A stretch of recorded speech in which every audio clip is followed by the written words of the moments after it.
వనపర్తి జిల్లా కేంద్రంలో వాల్మీకి బోయల్ను ఎస్టీలో చేర్చాలని డిమాండ్ చేస్తూ చేపట్టిన దీక్షా శిబిరాన్ని మంత్రి నిరంజన్ రెడ్డి సందర్శించారు.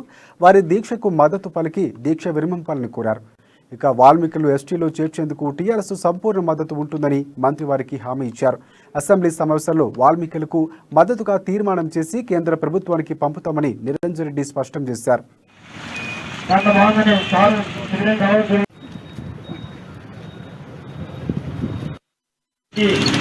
వారికి రావడం జరిగింది. వారికి మర్యాదపూర్వకంగా స్వాగతం చెబుతూ కేంద్ర ప్రభుత్వమే చేయాల్సింది రాజ్యాంగపరమైనటువంటి అంశం.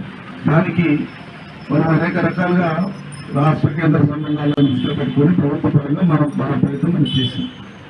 వాళ్ళు సాంకేతికంగా శాసనసభ తీర్మానం లేదు అంటే తీర్మానం కూడా చేస్తామని చెప్పిన మన అదే విషయాన్ని 4వ తేదీ నాడు మహబూబ్నగర్ జరిగినటువంటి సభలో ముఖ్యమంత్రి గారు స్వయంగా జరగబోయేటువంటి శాసనసభలో తీర్మానాన్ని ప్రవేశపెడతాం, మరొకసారి తీర్మానం ద్వారా కేంద్రాన్ని డిమాండ్ చేస్తామని చెప్పి చెప్పడం. అందువల్ల టీఆర్ఎస్ ప్రభుత్వం యొక్క చిత్తశుద్ధి కానీ టీఆర్ఎస్ పార్టీ యొక్క చిత్తశుద్ధి కానీ ఈ విషయంలో ఎవ్వరు శంకించడానికి లేదు. ఈ అంశాన్ని ముట్టుకున్నది, స్పృశించింది, ముందుకు తీసుకుపోయింది కేంద్ర ప్రభుత్వమే చేయాల్సింది రాజ్యాంగపరమైనటువంటి అంశం. దానికి మనం అనేక రకాలుగా రాష్ట్ర కేంద్ర సంబంధాలను దృష్టిలో పెట్టుకుని ప్రభుత్వ పరంగా మన ప్రయత్నం చేసాం.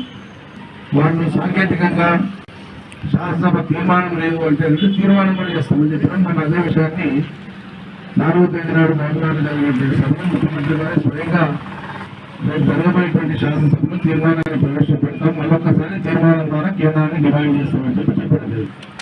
అందువల్ల టీఆర్ఎస్ ప్రభుత్వం యొక్క చిత్తశుద్ధి కానీ టీఆర్ఎస్ పార్టీ యొక్క చిత్తశుద్ధి కానీ ఈ విషయంలో ఎవ్వరు శంకించడానికి లేదు. ఈ అంశాన్ని ముట్టుకున్నది, స్పృశించింది, ముందుకు తీసుకుపోయింది కేంద్ర ప్రభుత్వమే చేయాల్సింది రాజ్యాంగపరమైనటువంటి అంశం. దానికి మనం అనేక రకాలుగా